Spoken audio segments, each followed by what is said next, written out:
you have to do is this right here. Plug it in. Plug it in. Now, once you do that, all right, you want to restore the game. 0, enter. Where's the enter? I forgot. There's the enter right there. Okay.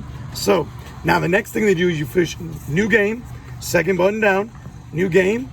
All right, reset scoreboard 1, enter. All right, so you're right there. Now let's do some of the simple things. The easy ones are down on the bottom. All right, you ball, you just push that, and then it'll show you here. All right, and then it goes back to 0. Strikes, same way. All right. So you can hit strike multiple times. Multiple times, right? If you make a mistake, you can run back through it. Okay. All right. Now the outs are the same way. Okay. 1, 2, 3. That's the way you do that right there. Okay. Now with the innings, this gets a little more complicated. To start the game, all right, you push increase inning. So now it shows right up top. If you look on this on the LED, it says top of 1, and that lets you know what inning you're in. Okay. And which button was that? That was the first button. On the second row, it says increase inning, top and bottom. Now, so let's say that the visiting team gets a hit, all right? So you just put a hit, all right? And then it shows the hit up there. Okay. All right. Now, if they score, all right, you can just do a run. Okay. And that adds that.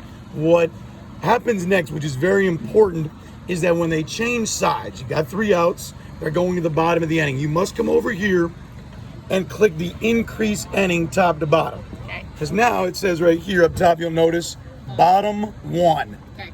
All right. So let's say that nobody scores. We get 3 outs. I'll just go through that. Okay. All right. And so nobody scores in the bottom of the first. So what we do to go to the second inning is we click increase. And so now it shows you at the top of the second. Okay. You always want to make sure that the inning that you're in matches up. That's the key. All right. And so with this, the only other things that you can do as you move through the game, if you want to put the batter in the third column up, it says set batter. You can just set the batter. And so my son was number 4.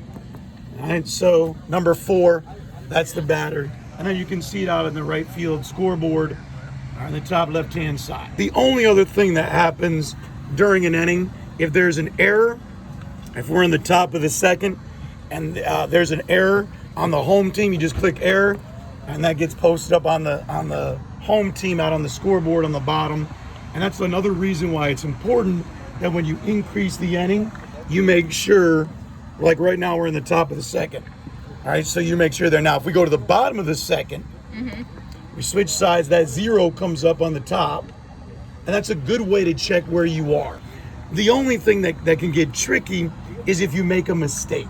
All right, so let's say that we make a mistake. So we're in the bottom of the second right now. So let's say that we add 2 runs by mistake, and we really should have only added 1. So what we've got to do is we've got to go set inning. We got to go to the second, 2 enter.